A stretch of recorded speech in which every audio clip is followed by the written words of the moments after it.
Hi, this is Steve Podrachik for Seattle Avionics.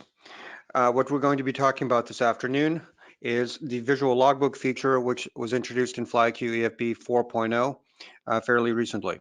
You very well may have two different icons on your iPad or iPhone for FlyQ. I do. One is orange. It's on kind of the left-hand side. It says FlyQ Insight. FlyQ Insight is our free product, which has basic weather information, airport information, and flight planning. It doesn't have a moving map or approach plates or anything like that. It's our free product. The one that we're talking about today is, of course, the one with the magenta, a white and magenta icon, and that's FlyQ EFB. So I'm going to tap on that to start that up. And probably switch to a different map style. Let's go to a sectional and maybe back it out to something a little bit more reasonable. Okay, so that's when you begin the product, you get something like that. What we're mainly going to be talking about is, if you look down the bottom of the screen, the third tab from the left says flights. We're going to be spending virtually all of our time today there. But before we do that, I want to point out a couple of things. The presentation may very well not cover all the questions that you have about flights, and certainly not all the questions that you may have about FlyQ EFB. Conveniently, we have a massive amount of training materials available for the product, generally in two ways. So let me show you how to get to those. If you take a look at the top bar in the screen, you have our quick access buttons to things that you may use at any time in the product, like the search for airports white search box. So you can type in an airport ident, type in whole flight plan, whatever. Next, there's a padlock to lock the screen. Couple buttons from there is a arrow pointing down, which is downloads. And then right above, later, the one that says nautical miles to waypoint, right above that is a gear icon. So I'm going to tap on the gear icon, and I'm doing this to show you how to get some additional info. The first thing would be the top category in settings is really not a setting. It's how to get help information. So there are two topics there. One is what's new in this particular version of the product, and then the other is technical support. When you begin the product for the first time after it's updated, which may happen automatically because typically application updates, you can configure this, but I think the default now is for application updates to be updated automatically. So you don't necessarily know that the version of the product you're using is new. So we show you, I'm going to tap on the part that says what's new in this version. That just gives you all the information on what's new. And conveniently, in this case, it's mostly talking about things. This is a screenshot actually from FlyQ EFB 4.0. So it's showing you that many of the things you'll be looking, in fact, all the things that you see on the screen, you'll see during the presentation today. Then it talks about FlyQ EFB 4.01 in particular, which was something that addressed a number of different crashing and other bugs, added substantially better Avidine support, a lot of changes for the iPhone, and so on. If you scroll that list down, by the way, and there's a lot of changes in that release, we talk about what's new in previous versions, such as what's new in 4.0. That's mostly relevant here because the changes in 4.0 all had to do with that visual logbook. So there's some information there that should be useful. However, the main thing to get to is if you have any questions about how the product works that either you want to review from this video or things that maybe we didn't cover on the video, the second choice under help, the one that says technical support / help, I'm going to tap on that. And that gets you to a number of topics. Most notably, though, the top one is videos.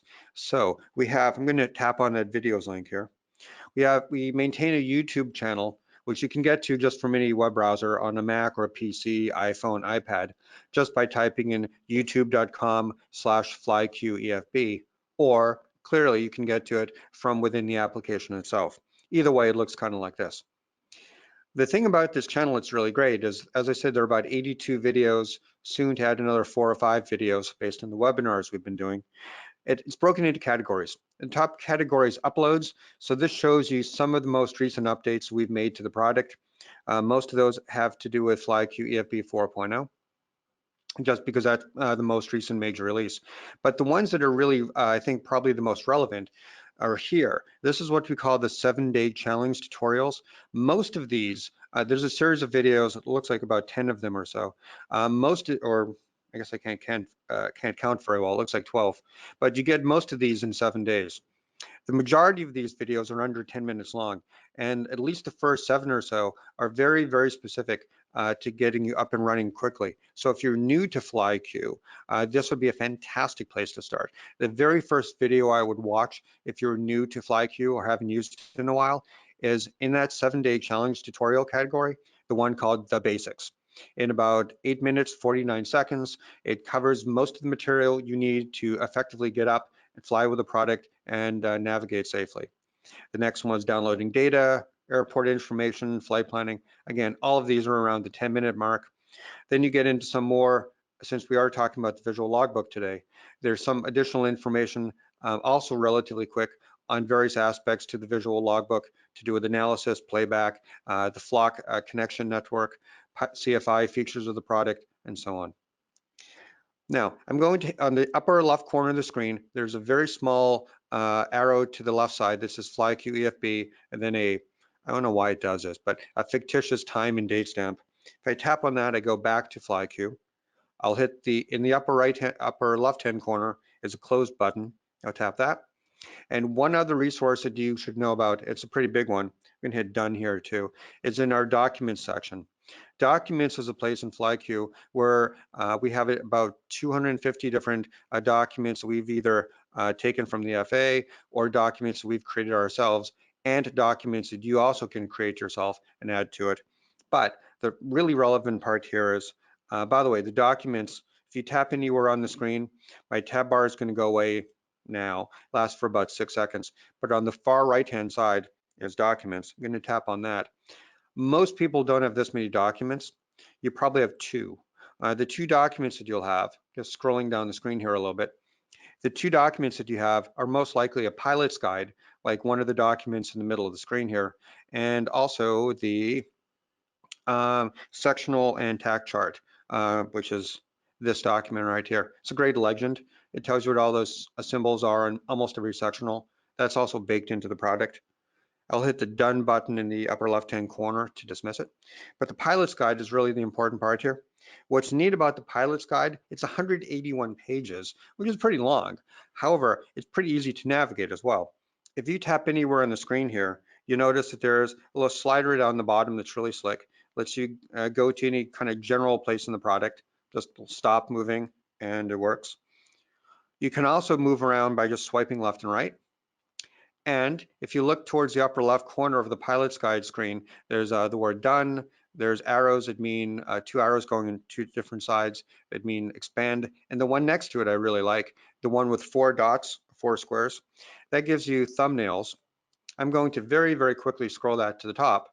And as you can see, the first few pages are a table of contents. So if you want to get around the document quickly, I'm just going to tap on one of those contents tables and then go to the visual logbook. So you can zoom in, by the way, on this. So the visual logbook begins at page 106 and it goes a long way. It goes to page 131. So there's a lot of material on that visual logbook. If I want to find out some of the details on this, like learn about reporting, looks like that's on page 117. I can tap on 117 and I learn about the reporting graphs and things like that that are built into FlyQ EFB 4.0. Okay, so I just want to do that. So if you forget something that I say during the presentation or you want to review it, you can review that information quite easily, either by going to youtube.com/FlyQEFB and looking up all the ones on the visual logbook, or you can go to the pilot's guide. Okay, so now let's actually show you how the flights tab will work. So down the bottom of the screen, as always, we have tabs. Beginning at the far left, it goes airports, weather, flights, maps, flights. So I'm going to tap on the third one, flights. Flights tab is the one which is our visual logbook. Now, there's a lot of interesting things in the way that we handle the visual logbook. There's, as you can imagine, based on the page count, there's a lot of information there. So I'm going to begin this now. When you take a look at the flights tab, it's broken into a couple of different sections. The top part that says My Profile, Friends, and Reports can be used generally from anywhere in the product. We have a generic searching and filtering and time frame selection system at the top. So in that search box at the top where it says search friends, airports, and numbers, etc., that's really what it means. You can type in the name of your friends, you can type in ident airports, you can type in tail numbers, you can type in whatever you like. There's a lot of things that you can do to do a quick filter. What I mean by filtering is, if you take a look at the line right below the search box, there's two tabs. One that says My Flights, which is what's currently selected. It says My Flights Logbook. Next to that, it says Flight Following. Now, look closely on the section of the screen just below Flight Following. It says Flights 721, duration 941 hours, distance 39,000 nautical miles, and so on. That is based on my friends as well as myself. The Flight Following tab tells you you can combine the system with essentially the people that you like to follow. So if you are a CFI, you can follow your students. If you have 5 or 6 friends that you fly with, you can follow their flights and they can follow yours. If you are a member of a corporate flight department or you have a flying club, you can all follow each other's flights and keep track of it. That's what the Flight Following tab is. Take a look at the part again that says Flight 721, because I'm now going to switch the tab to the one that says My Flights Logbook. So that 721 flights dropped to 481. That represents only my flights. It excludes all the other people I may follow. Incidentally, too, the Flight Following tab, which I'll flip back to now here, includes myself and all of my friends. So it isn't like your friends are on the Flight Following tab and you're on the My Flights tab. Everybody's on Flight Following, and there's a reason for that. I'll talk about a little bit later. But for the time being, let's just begin looking at the My Flights tab to take a look at all the flights that I theoretically have taken. I say theoretically because, to be fair, I haven't taken 481 flights with a product recently, nor have I logged nearly 20,000 nautical miles of flying on it. My particular account is used by the developers for a lot of testing. So many of the flights here are kind of, well, let's just say garbage. But the point is there's a long list of flights here. I'm going to scroll through that a little bit. And let's see if I can find something that looks like a real flight. That looks, let's see, one that looks kind of good. Actually, I can cheat. I can put the search box in. I can type in something like PAE, or let's begin at Renton Airport. Renton Airport is RNT. I'll type that in. And we should see some flights from there. Great. So here is, maybe look a little more for something that looks maybe a little bit closer. Yeah, close enough. Okay, so here's some flights that we have that have taken to Renton Airport in particular. If I tap on, looks like this one is going theoretically from S43, which is an airport near the office. This is probably actually a drive test, not really a flight, but you'll get the same point. If you tap anywhere on that big graphic, it brings you to the details on the flight. If you want to see the map bigger, you can just use pinch and zoom the usual way. For every flight detail element, we're looking at the map tab now. There's a data tab. The data tab would have the tail number of your aircraft, type of plane, duration. Then you can type in things like remarks. It will automatically fill in takeoff and landings, assuming one of each, which is probably a good starting point. Conditions in terms of instrument, sim, flight sim, so on, PIC time, SIC. If you want to edit any of that, it's pretty straightforward.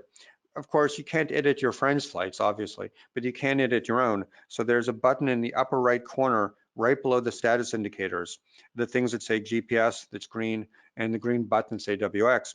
There's a button that says edit. If you tap on that, now a lot of the text fields become white or become black. Makes it pretty obvious. I can change the name of that flight, for example, from evening flight 823. I can just call that your dinner flight, for example, and then hit where it used to say edit in the upper right corner, it now says save. I can tap on that. And it's now saved. And it brings, now you can see in the list view, it now says dinner flight. Okay, so what else can you do with the nav log? So the point about having a logbook, of course, is to keep track of your flights. By the way, I'm going to now clear that filter that says Renton. So I just tap the X in the corner there. So now I'm looking at all my flights. So let's say that you want to play one of those flights. Let's just scroll down a little bit more. This one looks like a fun one to play.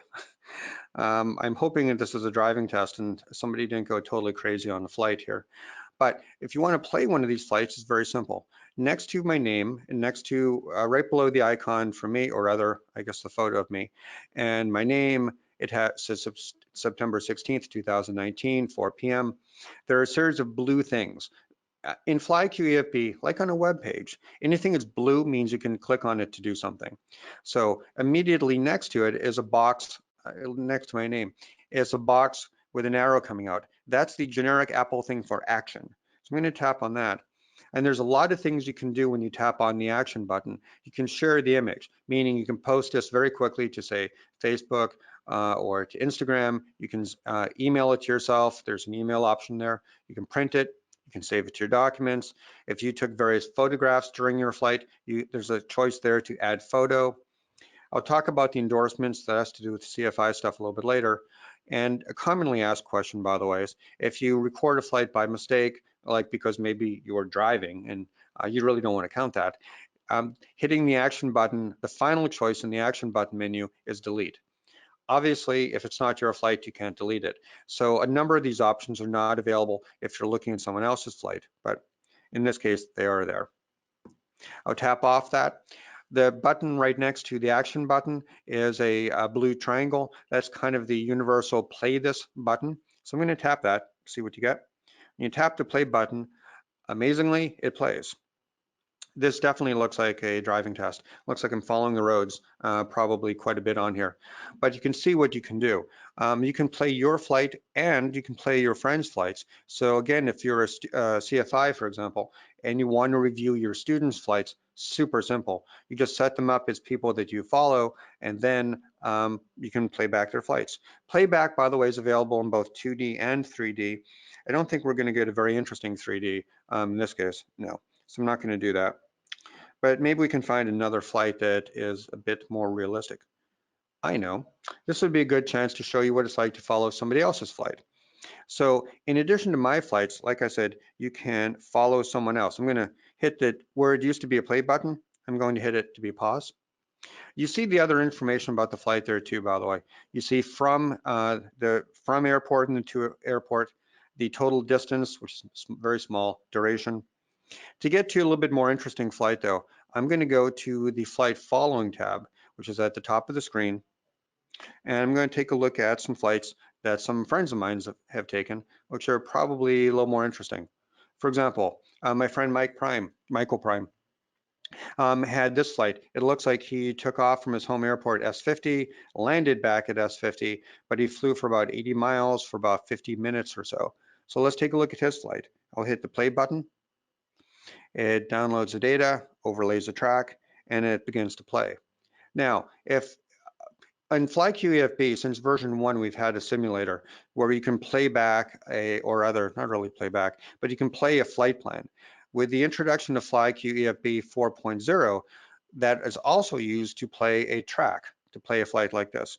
So in the upper right corner of the screen, there are a number of status indicators, as I said before. You have a GPS, which is now blue, meaning it's simulated, it's not real. Normally it would be green if you have a active connected GPS. Next to that is green WX, and then there's some buttons to do with ADS-B and flight recording. If you tap any of those 5 buttons, doesn't matter which, like this, it pulls up a very large pop-up that you can then pick which category you want, like, do you want the GPS, or do you want weather? Do you want to know what's happening with your connected ADS-B, or in this case, there is no ADS-B, and some details about your flight recorder. But I'm just going to go back to the top in GPS and notice that the simulator is marked as on. What that means is that we are simulating someone else's flight in this case. And notice below there are a couple of different controls. One is speed. This is what we like to call our warp speed indicator. So you can make the whole thing play back, for example, 6 times faster. You can jump to specific spots on the route, just like that. Then if you tap off the pop-up, of course, you see the flight below there. So it's pretty neat. By the way, this is also cool to do. If I do this, I'm going to actually slow that down a little bit. And then if I want to do this in split screen view, as you probably know from FlyQ, we can do things in either a single screen like this or split screen. Split screen is very useful for this particular view. So I'm going to go to the upper left-hand corner of my screen, right below the fictitious 9:41 a.m. time. There's a box that looks like, well, it's a rectangle that's split in half, meaning split screen. It's white, meaning off, so we're a single screen. When I tap it, it turns blue and I get two screens. You may wonder, well, that's not really super useful. Why am I looking at two different maps? Well, in FlyQ EFB, you can have maps displayed in either 2D, like we are now, or in 3D, or even augmented reality. And I'm going to tap on the map on the right-hand side. It has its own separate toolbar, so I could look at procedures, or maps, or documents, whatever I like to do. But I'm going to stick with the Maps tab here. But instead of looking at it in 2D, I'm going to make it 3D. How do you do that? There's a button bar on the left-hand side of all the maps. This one has a stack of paper, as they all do. Targeting site, the one below, which means center to the current location. The one below it is track up versus north up. So now we're in track up mode. And then the one below it, though, lets me toggle between 2D and 3D. So I'm going to tap the three-dimensional cube button. And now you see it in 3D. So you can look at the map in 2D mode. You can look at it in 3D mode very easily. Okay. So I'm going to go to my simulator again and just turn that off. And let's go. I'm going to go back to single screen now for a while. So I tap that button in the upper left corner. And let's go back to the flights tab. So tap anywhere on the map, then tap flights. So now we're back at a flight.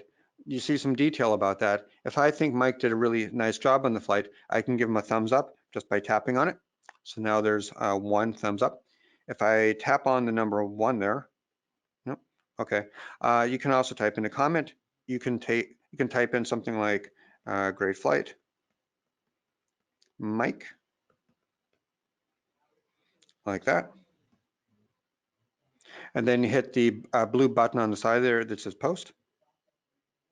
If you go now, right now we're looking at kind of the detail view for a particular flight. So get back to that list of flights. Up towards the top of the screen where it says flight details is a button that goes to the left in blue that says flights with a little arrow to the left. I'm going to tap on that flights with the arrow to the left, and we go back to the flight we were looking at a moment ago. So now you can see the comment that I made for Mike. You can see, oops, sorry. You can see that I gave him a thumbs up, all that kind of good stuff. So very straightforward way of doing it.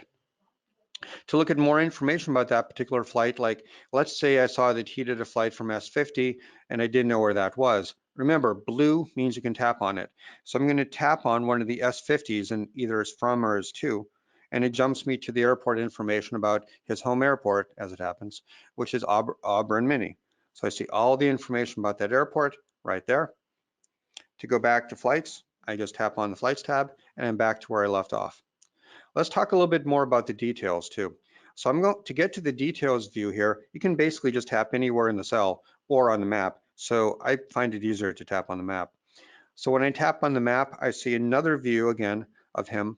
By the way, there's a green dot and a red dot. The green is the start and the red is the end. In this case, of course, he's doing his to and his from are the same airport, but you get the idea. To look at the actual data from that, instead of going to the map tab, you can go to the data tab. And this is where his tail number is typed in. He flies a Cardinal C-177, duration 0.8, takeoffs, landings. He may very well not have filled this stuff in, but the information is pre-filled automatically as much as possible from the built-in data recorder that's in FlyQ EFB. So again, as a reminder, when you take off and fly with FlyQ EFB, by default, unless you disable the feature, the product is going to record your flight and automatically add it to your nav log, to your logbook. You can then go in and modify it, edit the thing a little bit, like if you are a CFI, you can type in your CFI numbers.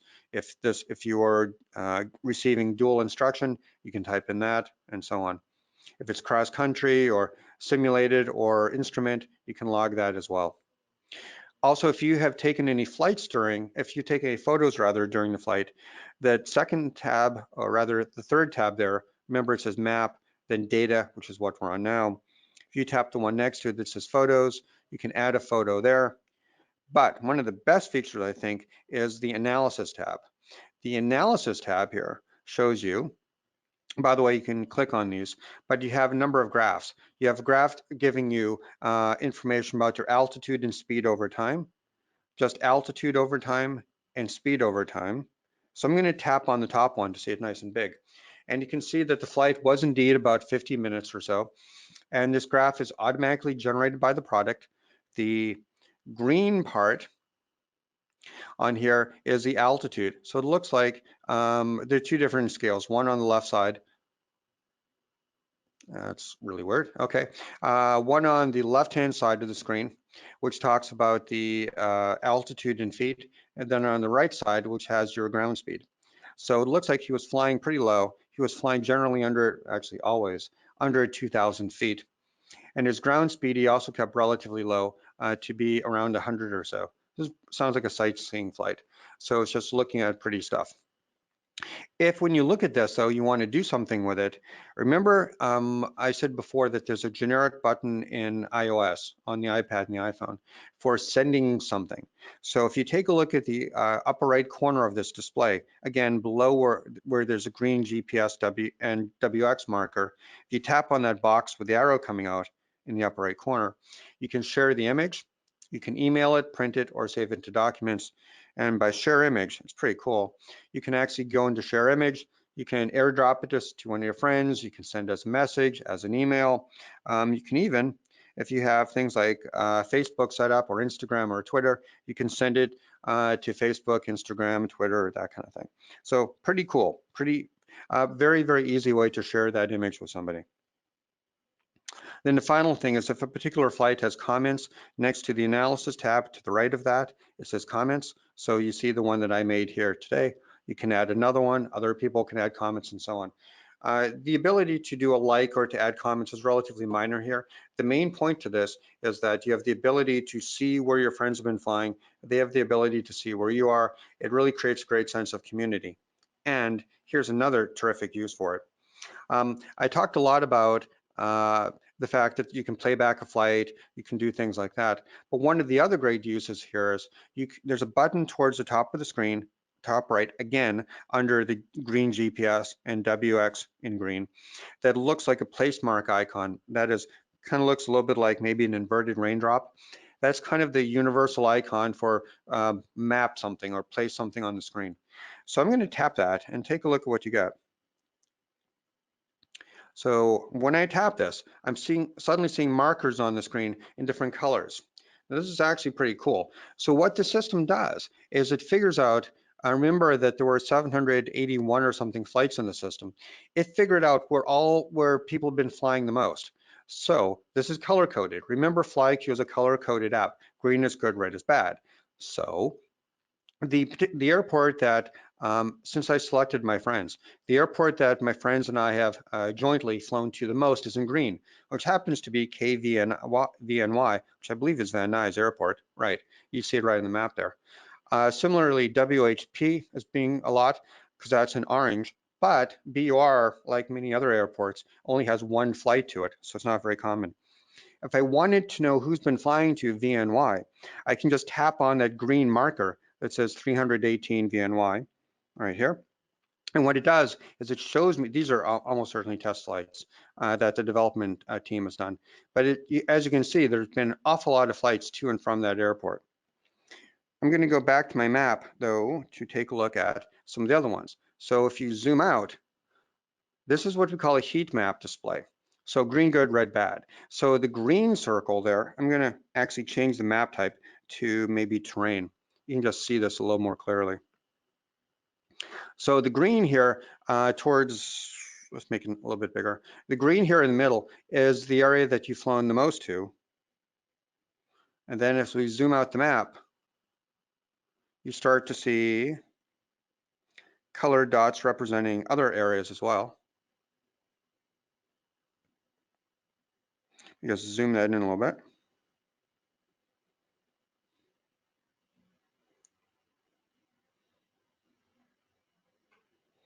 And for some reason, it's not showing it right now. Let's try that again. Let's go back to flights and hit that button. There we go. Okay. So we see all these colored dots on the screen, giving us some concept of where people have been flying. I would imagine that you're going to ultimately see a lot in the Seattle area. But the point is that you can use this to figure out where your friends have been flying. And based on where they're flying, you can ask them the questions. Like if you were actually flying into the California area and you wanted to ask your friends, maybe click on the Thousand Oaks area. If you wanted to see who's been flying to CMA, again, you can just tap on it. And it looks like this was actually an imported flight that I did. You can, by the way, I forgot to mention that. If you're using a different logbook system, whether it's 4Flight or My Flightbook or a couple of other systems, or even your own little homemade Excel spreadsheet, you can take those and use FlyQ online to import them into FlyQ EFB. Very easy to do. Again, just go take your PC or your Mac and point any web browser to flyq.seattleavionics.com and go to settings. And inside settings is a big button that says import logbook. So it's a very, very easy way to do that.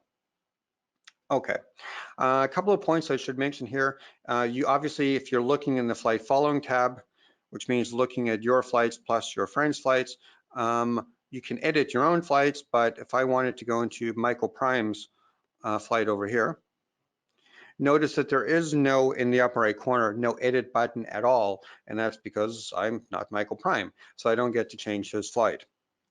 So that's a little bit about like changing things. But what that really kind of comes down to is a privacy issue, right? So let's talk about the way that we set up things to make sure that you have complete control over who sees your flights and more importantly, perhaps who doesn't. So towards the top of the flights tab are three text buttons. One says My Profile, one says Friends, one says Reports. Let's take a look at the My Profile tab that's in the upper left side of the flights tab. So when I tap on My Profile, it takes it a second to load. For my account in particular, it takes a lot longer to load than it probably does for yours because I have a very, very large number of flights logged into the system and it's looking at them. So what it's telling you, first thing is you see a picture of me that I made. You can pick whatever icon you want or not have one at all for your own picture. The default is just to use your initials. But if you want, you can put in a picture of yourself. The most important part, though, is right at the top. Just below my name is a section that says flight privacy, and it's a three-way switch. One mode is public, meaning anybody can see your flights. Most people probably don't pick that one. On the far right side is the exact opposite, private. Private means only you on all of your devices, whether it's your 3 iPads and your 2 iPhones, whatever, but only you can look at your flights. The default semi-private is right there in the middle. By default, what we mean is, unless you tell FlyQ otherwise by going in here, that's the mode that people get. So what's semi-private? Semi-private means nobody sees your flight details unless you specifically authorize them to do so. So in that regard, it's like private. But it's like public insofar as I'll show you a feature in a little while where you can ask somebody if you can follow their flights by searching for them in the system. What semi-private does is it gives a little bit of details about you, like how many flights you've flown and what your home airport is, but it doesn't show the actual flight details. And it means that if somebody types in your name, they can find you in the system only to get the amount of information, only such that they can ask you if you will allow them to see your flights. Okay, so for example, if I want to follow somebody named Tom Beauregard, for example, if I find Tom Beauregard in the flights tab, I hit a button and it sends him a message, both an email and an in-app notification saying, hey, you know, this guy named Steve Podrachik wants to follow you. Is that okay? Yes or no? And you reply there. If you do nothing, I never get to see Tom's flights. If Tom looks at it and says, yeah, that guy's pretty cool, and pick yes, then I get to see his flights. Okay, so very straightforward. That's what semi-private means. It means a tiny bit of your information is out there, but nothing specific to any flight. By the way, I will talk about the reporting system in the friends in a second, but that does bring up one other thing I want to mention. If I go back to my own flights, so I'm in the flight log here, you can make any particular, although you are generally sharing your flights with your friends, if you tap on any particular flight, there's a button on the far right side, right above the comments tab that says private. If I tap on that, even though I'm generally sharing all my flights, that particular flight is private only to me. So very, very important that even if you generally want to share your flights with your friends, you don't have to do it for every flight. You can very specifically make it such that particular flights are not shown to someone else. I'll just turn that off though. I don't really care about that. Okay, so that's what your profile looks like. It's mainly there so that you can take a look at the flights that you took and set up your privacy settings, which gets to friends. So you can definitely use the product, and probably a large number of people do this, only as a logbook and only see their own logs. But to really get the most out of this feature, if you have other people who fly, you want to follow them and you want them to follow you so you can share information about particular flights, particular airports, and so on. To do that, next to on the upper left side where we selected my profile, we have a button that says Friends. Let's tap on that. In the Friends tab, notice that I've got a couple of things here. It has 4 tabs there: I follow, following me, suggestions, and search results. In this particular case, and this is basically just a test account for me, I have requested my friend Jeff and my friend Stuart to follow them. At the moment, just for kind of complicated reasons, I'm not following them, but I'm following my friend Mike. So that's clearly there. If you take a look at Michael Prime's line, there's a remove button. So if I no longer want to follow Mike, I just tap remove and poof, there it goes. For people like Jeff Mirsapazzi and Stuart Kerber, if I, before they accept my request, if I decided really don't want to follow them anymore, in fact, I'm probably not going to follow Stuart because as it happens, he and his wife had a baby a few days ago, so he's probably not going to be flying a lot. So I'm going to hit the cancel button and just hit remove.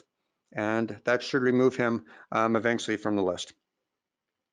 I can also take a look at the next tab that says following me. So these are the people who are actually following my flying. A couple of them are made up, well, one of them anyway.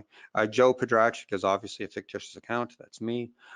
It tells you a little bit of information about who you're following because you see their home airport.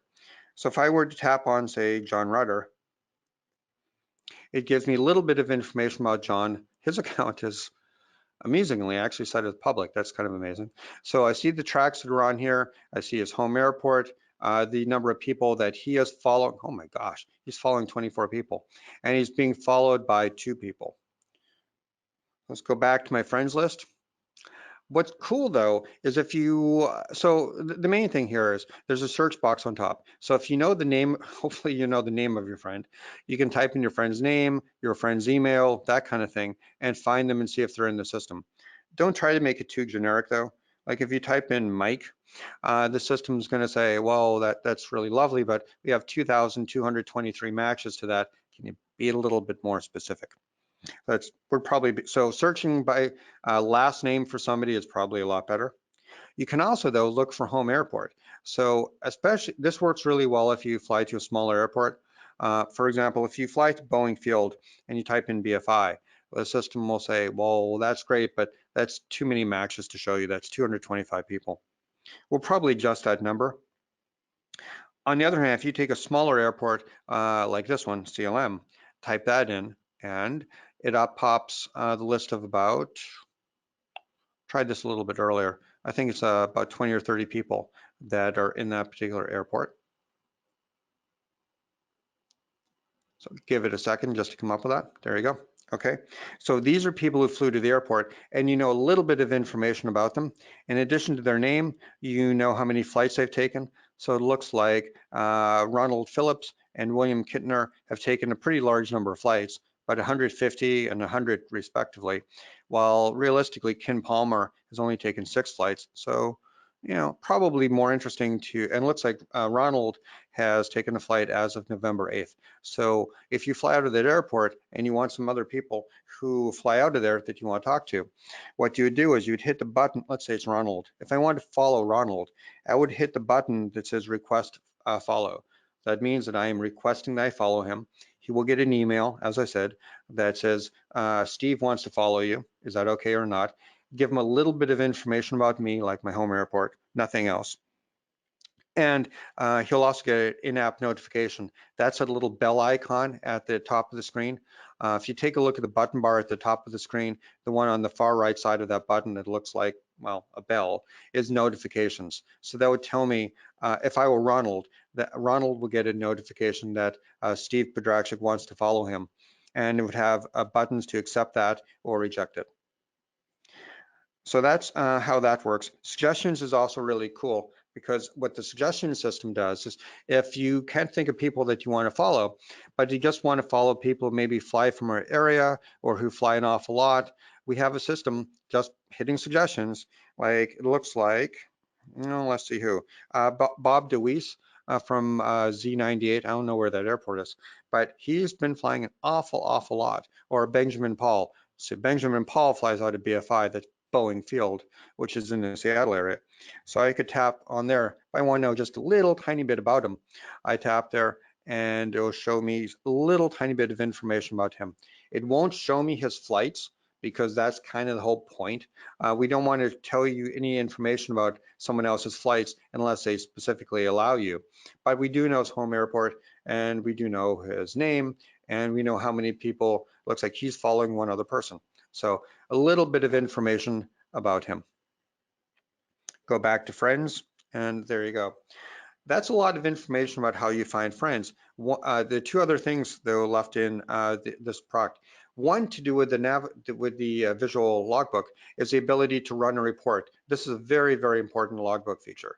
So next to the part at the top on the left that says My Profile and Friends and Reports, I'll tap Reports. This is the reporting feature built into the product. The reporting is really slick. We have two different types of reports. We have text-based reports, which are PDFs and are basically lists of information. Like if I tap on, for example, monthly activity right here, we're in within a text category. So this will show the all the information about where I've been flying on a monthly basis pretty quickly in the system. It does this as a text thing. So you see a list coming out once a month like this. So in November, 3 flights. Looks like September and August were a lot bigger flights for me. Not super surprising. And going all the way back and so on. Once you have this report, just like on the graphics that you saw for when we created those performance graphs, there's a button in the upper right corner, the infamous blue box with the arrow coming out. Tap that. You can email it or print it to yourself. If you want to go back to another report, you can hit reports. So instead of looking at that, you can also set up filters. So for example, there's a report here called Logbook Details. This one can be a 30 or 40 page document if you have a lot of flights. So this is where one of the other features really comes in that's very powerful. There's a search box also at the top of the reports, very similar to the search box that you have at the top of the list of flights. So you can take any report and limit it to particular airports, particular types of planes. Like you say that you fly 4 different planes. You can type in the tail number or you can type in C172. In fact, you can type in more than one. So you could say, I want to see reports based only on flights on the 172 or a Cardinal 177. Hit search like that and get rid of it. So now when I take a look, for example, take a look at the monthly activity again. And this should be a much smaller report because we're limiting it only to flights taken in a 172 or a 177, which now that I think about it, most of the flights logged probably in a 172, so it may be about the same report as last time. Yeah, but you get the idea. You can also limit the time frame. Right next to the filter is something to the left of the filtering box is something that says all time. If you tap on that, and again, the same time frame exists in the list view, I can set this to say, just show me my flights in the last 90 days. So now if I do maybe the logbook details, the logbook details flight is a very pretty report that shows you, well, your logbook. And this is only based on flights in the last 90 days. So it's only 4 pages, it's relatively small. You get page totals and so on, just like that, okay? So that is the logbook details page. Very easy report to generate. And as I said, you can also do graphs. So if we move right now there are 2 tabs, one that says text, one that says graphs at the top. I'll change it to graphs. And I'm going to keep this at 90 days. Let me make this this year. And then turn on the graph for monthly activity. And there's my flights per month. So you see two things. You see flights, flight number, essentially, and then number of hours. So it looks like I've been doing a lot of flying in August and September, but not a lot in May and June, June, and July. By the way, that's because we were introducing FlyQ EFB 4.0. So although the weather was great, I was inside the vast majority of the time preparing for that release.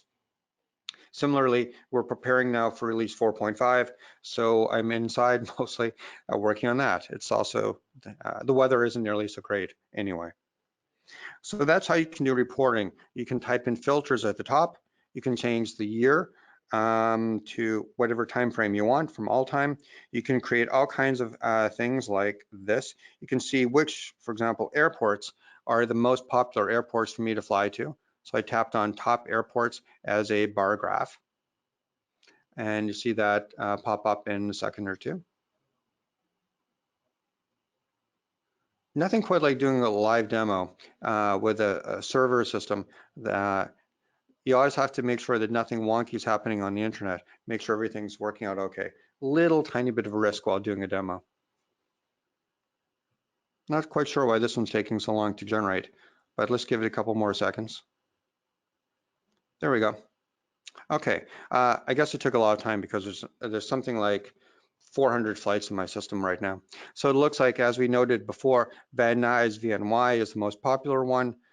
Since most of these are test accounts, most of these really have nothing to do with me, but you get the idea. So a lot of graphs there. I could again limit that time frame to say only in the last 180 days, and maybe show me the top airports as a pie chart instead of a bar chart. And again, you see the same kind of information. It looks like S43 and BFI and other are my biggest category of flights that I've been flying to in the last 180 days. So that's a lot there. The only other thing that I'm going to bring up in the way the system works is, let's do this. I did notice this before. It looks like sometimes the system gets a tiny bit confused. I'm actually going to quit the product for just a second. This is a beta release on here, unfortunately. I probably shouldn't have been using that. So sometimes it gets a little bit confused after coming back from reporting. So I'll go back to flights. And the other thing I'm going to do is, if you are a CFI or you're a student pilot, to show you how to use the product very effectively for that. So let's say that I am a CFI and I have a student. I'm going to look in my flight following category. I'm going to find some flights maybe that Michael Prime took. Let's assume that Michael is a student and I'm his instructor. This is definitely not the case. He's a much better pilot than I am. But assuming that's the other way around, if I want to give him an endorsement, I can do this. Remember that button next to the button that looks like a box with an arrow coming out, kind of the universal send something or do something button? I'm going to click on that, and it has, if you look down the list, share image, share GPX, email, print, and so on. The bottom item is send endorsement. So again, think of me as his CFI. So I'm going to tap send endorsement. He'll fill in his name. Assuming I'm not a CFI, but you'd fill in your CFI number and the expiration date. By the way, it remembers these numbers. So once you type these in, you don't have to type them in again. You do a signature as you like on there, and then you can pick which endorsement you want to give him, and it's broken into categories. So if you look down the bottom there, there's the word student in light blue, and then solo takeoffs and landings. If I click on student, I can pick the category. Like, let's assume this is some kind of an instrument rating. I'll tap on instrument and assume that he has a flight proficiency practical test right here. So it fills in most of the information required there. So notice it fills in his name automatically and most other fields. There are a few fields like he and she that you need to fill in, but you get the general idea that the system will pre-fill in most of the endorsements as possible. To see what that looks like and to actually grant it to him when you're done filling out this information, you tap on preview. It warns me again that there were some areas that I didn't fill in, but it's close enough. That will be the endorsement that Mike gets. Then in the upper right-hand corner of that is a blue button that says create. I will say create. The endorsement has now been created, and it'll go back to the list and take a look at that. Now in the flight following category, not only does it list the flights that I took and the flights that Mike took, it actually also shows me the any endorsement that Michael has received. So for example, if you were a CFI and you had 5 students, if they're all also following each other, when student number 1 gets an endorsement, students number 2, 3, 4, and 5 would see that. You don't have to do it that way, of course, but if everybody's looking at information like that, it's really nice to be able to say, huh, wow, Mike got a flight proficiency. Awesome. So I'm going to tap that thumbs up so he knows that I thought that was really great. Or say something like, nicely done, like that. Hit post, and there you go. So now when you look back in the endorsement, Mike knows that, let me hit the thumbs up here. So Mike knows that I thought that was really great, and I wrote a comment about that too. So that's how you use the system as a CFI and as a student pilot. A lot of flexibility there. A lot of capabilities for running reports, doing tables, doing graphs, that kind of thing, filtering your information. And it's all based on an automatic logbook. Incidentally, I always forget to do this. If you are not recording your flights, or if you want to manually enter a flight, you can use FlyQ EFB, FlyQ Online on a Mac or a PC to import systems that have been created by things like 4Flight and some other things like My Flightbook. But you can also enter any one flight by, when you're in this flights tab right here, if you look at the top right corner of the screen, again, below the GPS and the weather and so on, there's a plus button. The plus button here, if you type that, will let you enter in a whole new flight. So you can type in the name of the flight, takeoff and landing airport, duration, distance, type of plane, aircraft profile, and so on. So you can just manually enter a flight even without the flight recorder. Piece of cake, easy to do. One final thing, by the way, is if this display here, which has all the pretty graphics of what the flights that you've taken and so on, if you want something a little bit more compact, easy.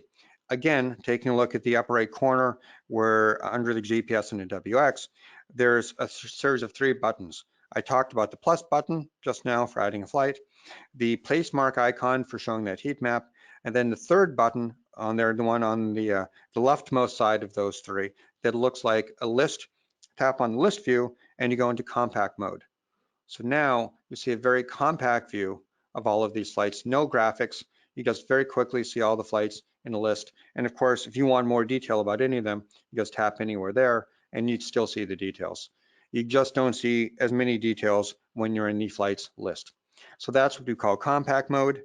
To go back from compact to the normal mode, you take a look at that list icon there in the upper right corner, tap it again, it turns white. You're no longer in list view, now you're in normal view. All right, hopefully that's done a pretty good job answering whatever questions you may have about the system. I'm gonna just check now to see if there are any questions that people haven't answered. It looks like there may be a few that that people watching have not been answering. So let me take a look at that. Okay. One question that was asked by Roger is, how can I request an endorsement if my CFI doesn't use FlyQ? I know, sucks to be him. I like that. Thank you, Roger. First of all, I would strongly recommend to your CFI, honestly, that he uses FlyQ, not just because I'm really biased because I run Seattle Avionics, but also because we offer for just $19 a copy of FlyQ to him for the year. And that $19, as opposed to $139 a year, gets him the entire package in terms of IFR and VFR. So he saves well over $100, and that's got to be about a $200 savings from using something like 4Flight. So I do that. But to directly answer your question, I'll show you how I do that. Basically, you do have to have them looking at your iPad. So you hand them your iPad. If you take a look at the screen here, I have one of my flights on the screen.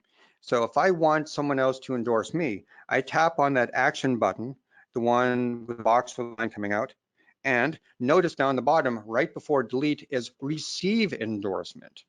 So if I tap and receive endorsement, then you hand the iPad to your CFI. The CFI fills in his information on the sender, him or her, CFI number and so on, picks it, does all that stuff, and then that endorsement is received by you, although sent by them. So I hope that helps. Let's see, Thomas Donnelly asked, you should add the free, let's see, should add Free Flight Ranger pulls the WAS data from the Garmin 430. Okay, I'm sure that's true because any ADS-B out system does connect to a WAS GPS. That doesn't necessarily mean though that the data particularly gets to FlyQ. What it should happen though is the Free Flight Ranger does have a Wi-Fi based system. So if you connect FlyQ to a Free Flight Ranger, you should get ADS-B traffic and targets, and you should also get the GPS information. Whether it gets a GPS from the Garmin 430 or from an internal GPS shouldn't really matter. So then he also wrote, I almost always get my GPS data from my Garmin Glow, great, or the GNS 430W. I flat don't trust the Apple GPS. Well, to be honest with you, I love Apple products, but I don't trust their GPS either. So I agree with you.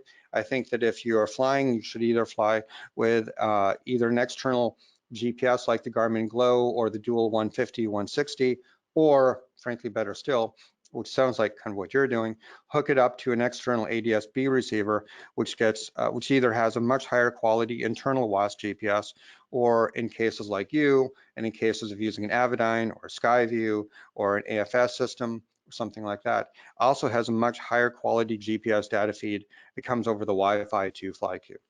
So I don't think those questions have a whole lot to do with the flight log, but hopefully that's been helpful to you.